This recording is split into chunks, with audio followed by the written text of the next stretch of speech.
रिश्ते को कभी कोई इसमें कुछ चैलेंज आएगा तो बड़ी मुश्किल होगी इसको तोड़ने के लिए, क्योंकि वो बॉन्ड कड़ियां इतनी मजबूत है, कितनी कड़ियां तोड़ेंगे। लेकिन जो हमारा कनेक्शन है उसके लिए आप सिर्फ एक काम करना है, आपने करना है अनफ्रेंड, और उसने क्लिक कर देना है, खत्म। और नया रिश्ता कैसे, नया कनेक्शन कैसे बनाना है, आपने भेजना है फ्रेंड रिक्वेस्ट, उसने कहना है एक्सेप्ट, तो बन गया। वो कितना मजबूत होगा भी तो बहुत सुपरफिशियल होगा। ये दूसरी बात है। और तीसरी बात यह है कि हम आसानियों को खुशी समझ रहे हैं, आसानियों को खुशी समझ रहे हैं। इसलिए पूरा मीडिया कहता है एक आदमी था, उस 15 साल के लड़के ने $8,000 15 दिन में कमाए, उसने एक ये वाला शाउट आउट दिया, उसके साथ ये हो गया, उसने 20 लाख का, ये देखें 20 साल के बंदे की ये गाड़ी है, ये देखें इसकी 4 गाड़ियां हैं। एक बच्चा मुझसे पॉडकास्ट करने के लिए आया और आते ही मुझे कहने लगा, मैं सर एक इनोवेटिव किस्म का एंटरप्रेन्योर हूं, हमारे घर में मोटरसाइकिल होता था तो अब हमारे घर में 6 गाड़ियां हैं। मैंने कहा आपके घर में कितने अफराद हैं? कहने लगा 4। मैंने कहा फिर 6 गाड़ियां क्या कर रही हैं आपके घर में? कहता जी। मैंने कहा 6 गाड़ियां आपको किस लिए चाहिए, आपके घर में तो 4 अफराद हैं। इसी तरह वो बेचारा थोड़ी देर के बाद ना, वो बिल्कुल उसको समझ नहीं आया कि यार मैं क्या इंटरव्यू लेने आया हूं। वो अपनी सारी सक्सेस को गेज ही इस बात से कर रहा था कि मेरे पास आसानियां बहुत ज्यादा है। और अनफॉर्चुनेटली मेरे जैसे लोगों ने और बहुत सारे लोगों ने आपको मिस इन्फॉर्मेशन दी है और आपको यह कहा है कि आपके पास बहुत सारे पैसे हो जाएंगे, आपके पास बहुत सारी आप कर लेंगे, एक बड़ा सा आप वो बना लेंगे, तो आप नया, हर दफा आप नया आईफोन खरीदा करेंगे, आप कुछ बड़ी, तो इसका मतलब आप बड़े कामयाब हैं। ये तीसरी बड़ी गलतफहमी है जो दूर करनी है। ये बहुत जरूरी है बेटा कि आप जिस रास्ते में चल रहे हैं, इस रास्ते में आप उस तरह के लोग बन जाएंगे जिस तरीके से कैपिटलिज्म और कमर्शियलिज्म ने आज के नौजवान को या लोगों को बनाया हुआ है। जब आप इस रास्ते में पहुंच के आपको ये तीनों चीजें मिल गई, आपके बहुत से कनेक्शंस हो गए, आपकी बहुत सारी इंफॉर्मेशन आपके पास हो गई, आप स्टेज पे खड़े होकर लंबी लंबी बातें करके रेफरेंसेस दे के बातें करने जोगे हो गए और आपने बहुत सारी चीजें बना ली, तो एक फैसेट रह जाएगी खाली, उसे कहते हैं स्पिरिचुअल हॉलोनेस। फिर समझ में नहीं आएगा कि मैं 25 साल का बंदा, जो मैं नई किस्म की BMW चला रहा हूं, मुझे रात को नींद क्यों नहीं आ रही। वो जो स्पिरिचुअल हॉलोनेस है, अच्छा वो क्यों क्रिएट होती है? इसलिए कि अल्लाह ताला ने हमें सिर्फ फिजिकल बीइंग नहीं बनाया हुआ, अल्लाह ताला ने हमें एक फिजिकल बीइंग बनाया है, एक इंटेलेक्चुअल बीइंग बनाया है, एक इमोशनल बीइंग बनाया है और एक स्पिरिचुअल बीइंग बनाया है। और जो बड़े लोगों का मैं जिक्र कर रहा हूं, उन सबका यह ख्याल है कि we are not physical being having intellect, emotionality and spirituality. वो कहते हैं actually we are spiritual being having bit of physicality, intellect and emotionality. इसलिए आप जो मर्जी करें, मैं उसका एक्सपर्ट नहीं हूं। ये आपको सिखाएंगे कि आपने फ्रंट एंड का इंजीनियर कैसे बनना है, बैक एंड कैसे करना है, पाइथन कैसे सीखनी है, डेवॉस का इंजीनियर कैसे बनना है, मशीन लर्निंग कैसे सीखनी है, बॉट कैसे बनाने हैं, मशीन लर्निंग कैसे सीखनी है, या आपने ऑनलाइन सर्विसेज कैसे प्रोवाइड करनी है, या आपने ई कॉमर्स क्या करना है, आपने क्या देना है, क्या सॉफ्ट, ये आप सब कुछ सीखिए। लेकिन प्लीज आप याद रखिएगा, ये सारा सीखने के साथ साथ जब तक हम हॉलिस्टिकली एक इंसान नहीं बनेंगे, जब तक हॉलिस्टिकली हम पूरी दुनिया में हमारे जितने, मैं अपने आप का हक नहीं अदा कर सकूंगा, मैं अपनों के साथ हक अदा नहीं कर सकूंगा, मैं गैरों का हक नहीं अदा कर सकूंगा, मैं पूरी दुनिया का हक नहीं अदा कर सकूंगा, उस वक्त तक हम एक फैसेट में चाहे जितने मर्जी अमीर बन जाएं, हम बुनियादी तौर पर कभी भी अपने 100% पोटेंशियल के साथ, अपने 100% पोटेंशियल के साथ हम अपने आप को एग्जिबिट नहीं कर सकते इस दुनिया में। और जब जाएंगे इस तरह से जाएंगे कि हमारी कोई लेगेसी नहीं होगी, हमें कोई जानने वाला नहीं होगा। क्या आपको ये मेरी बात समझ में आ गई? इस बात के सिलसिले में क्या करना है, यह भी समझ में आ गया। करना यह है कि जो कुछ भी हम हासिल कर रहे हैं, इसको हॉलिस्टिकली हासिल करें। आप ये देखिए कि जो कुछ आप हासिल कर रहे हैं, इससे पूरी जिंदगी पर क्या इंपैक्ट पड़ रहा है। एक तो ये बात है। और दूसरी बात जो मैं आपसे बहुत जरूरी अर्ज करना चाहता हूं, वो ये है कि जब मैंने आपको बताया था कि आपको कुछ चैलेंजेस है, उसमें एक बड़ा चैलेंज ये है कि आप उस स्कूल सिस्टम और उस कॉलेज सिस्टम से आए हैं जो कि इंतहाई फरसूदा कॉलेज सिस्टम है। और एक बात गौर से सुनिएगा, ये जो हमारा एजुकेशन का सिस्टम है ये बहुत ज्यादा मुतल्लिक है हमारी समाजी कैफियत के साथ। आज से तकरीबन 100-150 साल पहले हमारी सोसाइटी प्रीडोमिनेंटली एग्रीकल्चर सोसाइटी थी, और दुनिया में भी जिसकी जमीनें ज्यादा थी वो बड़ा लैंडलॉर्ड था। अब एग्रीकल्चर के जमाने में, जब गौर से सुन रहे हैं सब बच्चे, एग्रीकल्चर के जमाने में जो हमारी थॉट थी ना, वो भी एग्रीकल्चरिस्ट की थॉट थी। एक ज़राअत वाले की जो थॉट होती है वो ये होती है कि वो एक बीज डालता है, फिर क्या करता है, एडमिनिस्ट्रेटिव कंट्रोल नहीं करता, क्लाइमेट को कंट्रोल करता है, खाद देता है, सर्दी गर्मी से बचाता है, और पौधा ऑर्गेनिकली उगता है। हमारी तरबियत का निजाम भी ऑर्गेनिकली था। मैं अपनी बात नहीं कर रहा, इवन वेस्ट के अंदर भी अपने यहां तो जबरदस्त मॉडल मौजूद थे कि जो बच्चा पैदा होता था वो किसी स्कूल वगैरह में नहीं जाता था, उसके घर के अंदर एक माहौल था, वो 5 साल तक अपने माँ बाप से वैल्यू सिस्टम सीखता था, तहजीब सीखता था, तमद्दुन सीखता था, रहन सहन सीखता था, बड़ों का अदब सीखता था, छोटों को केयर करना सीखता था, पड़ोसियों का ख्याल करना सीखता था। उसके बाद वो मस्जिद में जाता था, और मस्जिद में जाके कुछ बच्चे, सब बच्चे कुरान पढ़ते थे, कुरान से कुछ हिफ्ज की तरफ चले जाते थे, कुछ नहीं करते थे, और उनको पता लगता था कि फलां बगदाद में एक फल्कियात का माहिर है, और वो फल्कियात के माहिर के पास जाके, अब उसका रिलेशन स्टूडेंट टीचर का रिलेशन नहीं होता था, उसका रिलेशन होता था डिसाइपल का, पीर मुरीद का रिलेशनशिप होता था, गुरु और चेले का रिलेशनशिप होता था, गुरु और चेले का। वो जाके इब्ने सीना ऐसे बने, इब्ने रुश्द ऐसे बने, ये सारे यानी जाबिर बिन हयान ऐसे बने कि एक बंदे के पास चले गए, अबू हनीफा ऐसे बने, इमाम अबू हनीफा ऐसे बने, सब के सब। वहां से जाके उन्होंने सीखा कुछ, फिर उन्होंने अपना एक छोटा सब यूनिट बना लिया, 4 शागिर्द अपने लेके, पता लगा फलां शहर में बुखारा में एक साहब बैठे हैं, वो फल्कियात पर कुछ और उनके पास चले गए। और आप हैरान होंगे, ये जितने बड़े बड़े लोग थे 18 साल की उम्र में ये स्पेशलाइज्ड एजुकेशन हासिल कर लेते थे। ये एजुकेशन सिस्टम था। इमाम अबू हनीफा के पास किस यूनिवर्सिटी की पीएचडी थी? इब्ने रुश्द के पास कौन सी हिस्ट्री की हिस्ट्री थी? कुछ भी नहीं था, मगर वो 1-to-1 रिलेशनशिप, जो डिसाइपल टीचर का रिलेशनशिप था, वो था। अब आप गौर से सुनिए, जब से इंडस्ट्री हुई, हमारे एजुकेशन सिस्टम को भी ऑर्गेनिकली ग्रो करने की बजाय प्रोडक्शन लाइन की तरह ग्रो करना शुरू कर दिया। एक जारी है बेल्ट, उस बेल्ट पर एक प्लेटफॉर्म है, एक आदमी सिर्फ इस बात का माहिर है कि उसके ऊपर उठाकर एक ट्रांसिस्टर लगा देता है, अगले के पास जाता है, वो सिर्फ इस बात का माहिर है कि वो आगे से जाके 2 पेच उसके ऊपर कस देता है, उसके बाद तीसरा बंदा जो है उसके ऊपर कवर डाल देता है, चौथा बंदा उसके अंदर कोई मदरबोर्ड डाल देता है। एक आदमी सिर्फ उस काम का माहिर है जिसकी वजह से लाइक अ प्रोडक्शन लाइन इंसान बन रहे हैं, और इंसानों की तालीम भी उसी तरीके से हो गई, इंडस्ट्रियल वे में। आप सारे के सारे यहां बैठे हैं, और मैं भी ऐसा ही हूं। जब मैं पैदा हुआ था, मुझे कहा तुमने डॉक्टर बनना है, मुझे उस बेल्ट के ऊपर डाल दी गया कि डॉक्टर बनने के पेज मेरे ऊपर कसे जाने लगे। पहला पेज मैट्रिक, दूसरा एफएससी, तीसरा मेडिकल कॉलेज, फिर फर्स्ट ईयर, फिर सेकंड ईयर, फिर एफसीपीएस, फिर एफआरसीएस, फिर फलाना फलाना। अब मैं आपके सामने पाकिस्तान के टॉप डॉक्टरों में से हूं, लेकिन कोई गारंटी नहीं है कि मैं खामद कैसा हूं, कोई गारंटी नहीं है मैं बेटा कैसा हूं, कोई गारंटी नहीं है मैं पड़ोसी कैसा हूं। इसलिए जो हमारा एजुकेशन सिस्टम है वो हमें एक प्रोडक्शन लाइन की तौर पर एक नैरो वे में डेवऑप्स इंजीनियर बना रहा है, उसको यानी फुल स्टैक इंजीनियर बना रहा है, उसको एसईओ का माहिर बना रहा है। मगर लड़की बीवी कैसी बन रही है, बहू कैसी बन रही है? होलिस्टिक ग्रोथ नहीं हो रही हमारा एजुकेशन सिस्टम।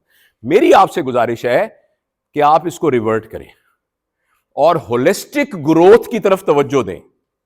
आपके जुम्मे सिर्फ रोजगार कमाने वाली एक मशीन बनना नहीं है कि देखें मैंने 5 साल की ट्रेनिंग के बाद 4 लाख रुपए महीना मेरी तनख्वाह है और साथ में फ्रीलांस कर रहा हूं, मैं बहुत जबरदस्त बात है, मगर ये एज एन इंसान हमारे पोटेंशियल के मामले में बहुत छोटी चीज है।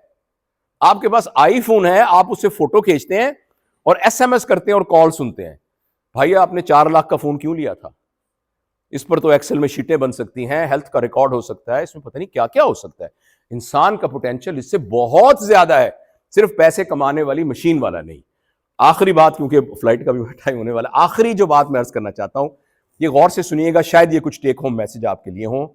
वो बेटा मैं आपको ये कहना चाहता हूं कि आप जो कुछ भी बन रहे हैं, डॉक्टर, इंजीनियर, साइंटिस्ट, व्हाटएवर, जो कुछ भी आप बन रहे हैं, उसको स्कूल कॉलेज में दाखिल होते वक्त ये प्लान किया गया है कि जो बच्चा आज दाखिल हुआ है 5 साल का, वो 25 साल बाद क्या बनेगा। क्योंकि हमारा एजुकेशन सिस्टम तकरीबन 25 साल लगाता है। 10 साल मैट्रिक के, 2 साल एफएससी के, फिर 4 साल आपकी ग्रेजुएशन के, कितने हो गए? हाँ, 16। फिर आपने को पोस्ट ग्रेजुएशन करके अप्रेंटिसशिप भी करनी है, तकरीबन 20-25 साल। लिहाजा आज आपने फैसला किया है कि मैं 20 साल गुजारने के बाद यह चीज बन जाऊंगा। लेकिन प्रॉब्लम यह है कि जितनी जल्दी आर्टिफिशियल इंटेलिजेंस के आने की वजह से दुनिया चेंज हो रही है, हमें तो 2 साल का पता नहीं है क्या है। लिहाजा आप जो 25 साल के लिए बनने जा रहे हैं, by the time you will reach there, you may be just not only jobless, you will not be jobable. Not only that you will be jobless, you will be not jobable. फिर क्या करें? मैं यकीन दिलाता हूं, ये PhD है, ये इरफान, इसको नहीं पता, यहां जाके जितने मर्जी दावे करे आपके सामने, इसको नहीं पता 2 साल के बाद कौन से टूल होंगे, 6 महीने के बाद कौन से टूल होंगे। अपने ऑल हिज विजडम, मुझे यकीन है इसको नहीं पता कि साल के बाद मार्केट की क्या हालात होंगे। जो आपके स्किल आप बनाएंगे, वो स्किल काम आएगी कि नहीं आएगी, कुछ पता नहीं। शाहरुख खान कहीं कोई वो गोलगप्पों की रेडी ना लगानी पड़ जाए उसको, क्योंकि शाहरुख खान के किरदार के ऊपर उसका थोड़ी सी अगर आप शक्ल चेंज कर लें तो कॉपीराइट का इशू भी नहीं होगा। तो शाहरुख खान की उसी अदाकारी, उसी आवाज के साथ एक फिल्म, एक सॉफ्टवेयर बना के दे देगा आपको, उसकी जरूरत ही नहीं है। आपको पता है मॉडलिंग का प्रोफेशन खत्म होने जा रहा है। एक उसके रिकॉर्ड में एक आए थे वहां से, अमेरिका से, हमारे एक दोस्त, मैंने उनका एक लेक्चर सुना। उन्होंने कहा पूरी पिछले 1 साल में सबसे ज्यादा जिस इश्तिहार के ऊपर बच्चों के कपड़ों का एक ब्रांड खड़ा हुआ है, मैं वो आपको इश्तिहार दिखाता हूं। वो एक तस्वीर थी जिसमें इतना प्यारा बच्चा था कि उसकी आंखों में मासूमियत थी, खूबसूरती थी, वो नजर आ रहा था। तो उन्होंने कहा ये वो इश्तिहार है जिसको बच्चे को देखकर माओ ने ये वाले कपड़े पहनाने शुरू कर दिए। और मैं आपको ये बता रहा हूं कि इस तरह का कोई बच्चा दुनिया में एग्जिस्ट ही नहीं करता। आपने उस बच्चे के virtues to the extent of emotional impressions एक टूल को दे दिए, उन्होंने वो बच्चा बना दिया और बता दिया है किस कैटेगरी की औरतों को इंप्रेस करना है, और पर्पस बता दिया है कि ये वाली सेल करनी है। उन्होंने वो सारे एलिमेंट उस तस्वीर में बना दिए। कौन सा मॉडल 2 करोड़ रुपए में एक मॉडल तस्वीरें बना रहा है अपना कपड़ों का, किसी मॉडल की जरूरत नहीं होगी। कौन सा ड्राफ्ट्समैन, कौन सा आर्किटेक्ट, किसकी जरूरत होगी? हत्ता कि कौन सा कोडर, कोड क्या करना, मैं कोड कर लेता हूं, अब बिल्कुल नकम्मा सा आदमी हूं, आई कैन डू कोडिंग। ठीक है, तो इसलिए अब क्या करें भाई, फिर क्या बनाएं आपको? तो आखिर में मैं सिर्फ आपको बताना चाहता हूं कि आपने कौन सी स्किल सीखनी है। और इसके लिए मैं युवाल नोआ हरारे, उसकी और बातों पे इख्तलाफ होगा, मगर वो हमारे अहद का एक बड़ा आदमी है, उसने ये कहा है कि मैं उसकी बात कोट कर रहा हूं कि और कुछ मैंने अपना 2 पेनीज अपनी भी ऐड की हैं कि अपने बच्चों को जो मर्जी बना लो। अगर आप बेटा कुल्फियां बनाने का फन सीख लो, मैं आपको यकीन दिलाता हूं, आप जैसी कुल्फी अगर कराची में कोई नहीं बनाता तो आप उसी तरह मिलियनर हो सकती हैं जिस तरीके से एक सॉफ्टवेयर इंजीनियर होगा। स्टूडेंट बिरयानी वालों को आप नहीं जानते क्या बनाते हैं? वो बिरयानी बनाते हैं ना। हमारे बहावलपुर में एक है बाबा छोले वाला, बाबा छोले वाला सिर्फ चावल बनाता है। तो लिहाजा इस बात से कोई गलत नहीं आप कौन सी स्किल सीख रहे हैं, कौन सी ज्यादा है, कौन सी बेहतर। मैं सिर्फ आपको यह कह रहा हूं कि जो आप स्किल सीख रहे हैं ना, आप जैसा कोई ना। टॉप पर हमेशा जगह खाली होती है। आप कहते हैं स्कोप किस चीज का है? पंक्चर लगाने का स्कोप है, गाड़ियां पेंट करने का स्कोप है, कपड़े बनाने का स्कोप है, हर चीज का स्कोप है, लेकिन आप टॉप पर होने चाहिए। K2 पर जाने के लिए आपको किसी पटवारी से जमीन अलॉट नहीं करनी। आप अभी K2 पे चले जाएं, जाके अपना घर बना लें, कोई नहीं रोकेगा आपको। टॉप है ना, टॉप पर जगह खाली, टॉप पर खाली है, कोई टूल टैक्स नहीं है, कोई कुछ नहीं, बस टॉप पर पहुंच जाए और वहां जाके आप यूं करके खड़े हो जाए, कोई नहीं आपको रोकेगा। वो करके खड़े हो जाए, कोई नहीं रोकेगा। तो टॉप पर हमेशा जगह खाली होती है। टॉप पर हमेशा जगह। एक तो पहली बात, मैं 5-6 बातें करके बस, पहली बात यह है कि जो जहां भी आपने जाना है टॉप पर जाना है। टॉप पे जाने के तरीके बता देता हूं। टॉप पे जाने का नंबर 1 तरीका यह है, आपका ऑब्जेक्टिव बिल्कुल क्लियर होना चाहिए। पता हो मैंने उस दरवाजे में से बाहर निकलना है, बस ये मेरा ऑब्जेक्टिव है। इस ऑब्जेक्टिव को मैंने कभी कंप्रोमाइज नहीं करना। इस ऑब्जेक्टिव के लिए मैं 2000 कंप्रोमाइजेस कर सकता हूं। आगे से इरफान खड़ा होगा, नहीं जाने देता, तो मैं इधर से होकर चला जाऊंगा, लेकिन जाना मैंने उस दरवाजे पर है। पहली बात क्या है, आपका ऑब्जेक्टिव बड़ा क्लियर होना चाहिए। ऑब्जेक्टिव क्लियर कैसे होगा, उसके लिए आपको मेंटोर्स चाहिए। ख्वाब देखने के लिए भी आपको एक ऐसा शख्स चाहिए जो बता सके ख्वाब कौन सा है, उसके लिए मेंटोर्स चाहिए। ये होप टू स्किल और ये सारी चीजें जो ऑफर की हैं, ये आपको उस मेंटरशिप के लिए ऑफर की है। आपको मेंटोर्स चाहिए जो खुलूस के साथ आपके ऑब्जेक्टिव को डिटरमिन करने में आपकी मदद करें। तो पहला काम क्या करना है? अच्छा, मैं जरा थोड़ा सा अपने वोकल कॉर्ड को सांस देने के लिए पूछता हूं, आपका क्या ऑब्जेक्टिव है? ये ना घबराइएगा कि कुछ आप जवाब ना दे सकें। क्या ऑब्जेक्टिव है आपका लाइफ का? ओके, आपका बेटी क्या ऑब्जेक्टिव है? मेरा ये कुछ ऐसी प्रोडक्ट डेवलप करना जो उम्मत के लिए एक एसेट बने। उम्मत के लिए एसेट। देखो ना, उम्मत का लफ्ज जाकर इन्होंने इसको होलिस्टिक सेंस दे दी है। जो मैं अर्ज कर रहा हूं ये बात समझ गई है। देखिए, कर तो ये भी कुल्फियां बना रही है ना, कुल्फियां बनाने में और कोई प्रोडक्ट बनाने में क्या फर्क है? कुल्फी भी तो एक प्रोडक्ट ही है ना, लेकिन आपने उसके अंदर एक होलिस्टिक टच दे दिया है कि मैंने इसके जरिए से पूरे माशरे के अंदर एक तब्दीली लेके आनी है। तो ये उम्मत का कॉन्सेप्ट बहुत जबरदस्त है। तो पहला मैंने क्या कहा है, क्या बनाना है? कागज पेंसिल लिख लो। आज की मीटिंग खत्म हो तो यहां से जाने से पहले कोई ना कोई आपका ऑब्जेक्टिव होना चाहिए। मैं ऑफर करता हूं अपने आप को, अपनी ईमेल सर को मैं कहूंगा, सर हमारे बड़े हैं, मैं सर से मेरी वैसे नहीं हुई, लेकिन मैं इनकी बहुत देखता रहता हूं वीडियो, और अल्लाह ताला ने इनको बहुत एक समझ दी है, और मैं बहुत ही इनका, मुझे खुशकिस्मती है कि आज में इनकी से मुलाकात हुई। मैं इनके बिहाफ पर यह कह देता हूं कि आप इनसे मदद ले लें, आप इनसे मदद ले लें। I would like to Faizan to please identify yourself please. आपका वो जो होप टू स्किल में एक मार्केटिंग का कोर्स है वो फैजान ने बनाया है। मैं इनके बिहाफ पर भी आपको कमिटमेंट देता हूं कि आप इनकी ईमेल के ऊपर अपने ऑब्जेक्टिव्स इनके साथ डिस्कस करें, ये आपको मदद करेंगे। तो एक तो पहला काम क्या है? पहला काम क्या है? बड़ा क्लियर होना चाहिए ऑब्जेक्टिव। दूसरी बात यह है कि अब ये कोई शॉर्टकट नहीं है। अब जो अगली चीज चाहिए वो परसिस्टेंस चाहिए। ये ना हो कि एक आपने किया, आप उसमें फेल हो गए और बैठ गए, नहीं यार ये तो फजूल काम है, फिर कुछ और करने लग गए। फिर आपने 10 दफा गिर कर भी खड़े होना है। परसिस्टेंस चाहिए आपको, ये दो। और तीसरा हार्डवर्क चाहिए। Hard work, persistence and clear objective अगर आपके पास होगा तो पहला जो हमारा जो बात मैं कहना चाहता हूं, पहला पर्पस पूरा हो जाएगा। आज की इस मीटिंग में सिर्फ तकरीर सुन के तालियां बजा के नहीं जाना, ये तीनों चीजों के सिलसिले में डॉक्यूमेंटेड, कागज पर लिखा हुआ आपके हाथ में आज होना चाहिए। परसिस्टेंस का पूरा प्लान, हार्डवर्क का पूरा प्लान। अच्छा, अगली बात यह है जो युवाल कहते हैं, दूसरी बात यह कि आप जो कुछ बन रहे हैं, जो अगली चीज आपको सीखने की है वो है इमोशनल इंटेलिजेंस। आप गुस्से तो नहीं हो जाते बड़ी जल्दी, जरा सी बात पे दिल तो नहीं हार देते, जरा सी बात पे लड़ने तो नहीं लग जाते, आपको ये तो नहीं होता यार मैं गया लोग खड़े नहीं हुए। आप हर वक्त एक इमोशनल फ्रेजाइल कंडीशन में तो नहीं होते। तो आप कुल्फियां बना रहे हैं, चाहे आप डेवॉस इंजीनियर बन रहे हैं, चाहे आप पंक्चर की दुकान लगा रहे हैं, आप अपनी जहानत की वजह से एक चीज हासिल कर लेंगे, इंटेलिजेंस की वजह से, आईक्यू की वजह से, लेकिन अगर आपका इमोशनल क्वेश्चन ठीक ना हुआ तो आप उस जॉब को रिटेन ही नहीं कर सकते, चाहे आप सीईओ बन जाएं। तो जो अगली चीज आपने सीखनी है वो इमोशनल इंटेलिजेंस है। तो उसके सिखाने का इंतजाम भी होप टू स्किल के अंदर मौजूद है, लेकिन आप नोट कर लें जो चीजें आपने सीखनी। पहला क्या सीखना था? ऑब्जेक्टिव बनाना है आज, और ऑब्जेक्टिव के लिए 2 सेकेंडरी बातें हैं, उसके बगैर ऑब्जेक्टिव अचीव नहीं होगा, परसिस्टेंस एंड हार्डवर्क। दूसरी बात मैंने बताई है कि आप सब ने, आप में से किसी शख्स को गुस्सा नहीं आना चाहिए। अब ये नहीं कि आता नहीं है, लेकिन अगर आप बने हुए होंगे तो आप उस गुस्से को चैनल कर लेंगे एक पॉजिटिविटी में। उसकी एक पूरी वर्कशॉप हमारे होप टू स्किल में मौजूद है, आप उसको तवज्जो से सुनिए, और प्रैक्टिस से ये मास्टर किया जा सकता है। मैं अपने जाती तजुर्बे से बता रहा हूं कि मास्टर किया जा सकता है इमोशनल इंटेलिजेंस। तीसरी चीज जो आपने सीखनी है वो है एडवर्सिटी कोशेंट, कि जब बुरे हालात आ जाएं तो क्या करना है।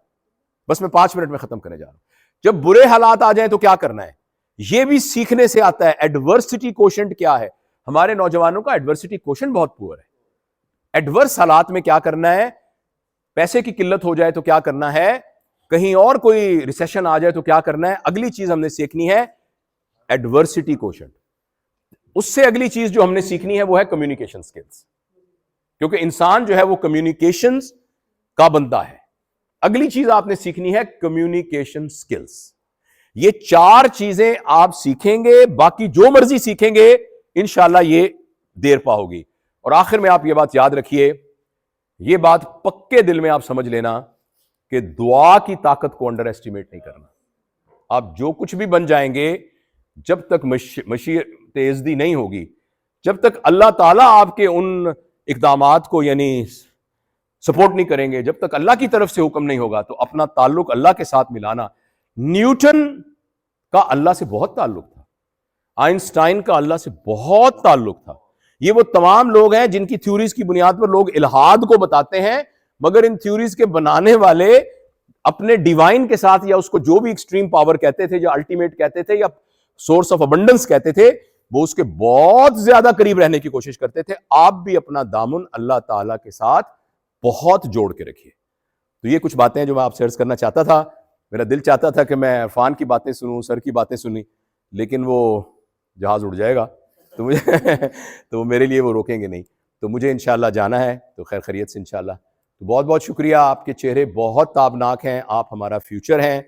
आखिर में माफ़ी मांगता हूँ आपसे हाथ जोड़कर कि जो कुछ मेरी नस्ल ने किया है उसने इस मुल्क के सब को तबाह कर दिया है। मैं खुद जाती इंडिविजुअल की बात नहीं करता, लेकिन इज्तमाई तौर पर हमारी नस्ल ने इस मुल्क के अंदर जितनी खराबियां की हैं वो हमने। आप कहेंगे खुद तो आप ये करते रहे सारा कुछ, हमें क्यों कह रहे हैं। मैं बेटा उस आग में झुलसा हुआ शख्स हूं जो कहता हूं कि खुदा के लिए इस आग के गड़े की तरफ मत जाना। तुम हम लोगों को अपना रोल मॉडल ना बनाना, मेरी नस्ल के लोगों को रोल मॉडल मत बनाना। ये जितने लोग बड़े बड़े उहदों पर फैले हुए हैं, ये मेरी उम्र के लोग हैं और इन्होंने मुल्क को बहुत नुकसान पहुंचाया है। तुम खुदा के लिए बेटा ऐसा मत करना। तुमसे हाथ जोड़कर दिल की गहराइयों से मैं माफी मांग रहा हूं। तुम वो मत करना जो हमने किया था। तो इंशाल्लाह वो मैं बस मेरी कहता होता है कि आखिर में आप शेर सुनाएं। तो शेर ये है कि हम तो चरागे अव्वल शब हैं, शाम ढले बुझ जाएंगे, लेकिन तुम सब आखिर शब तक दीप से दीप जलाए रखना। बहुत बहुत शुक्रिया। इसमें निकलता है।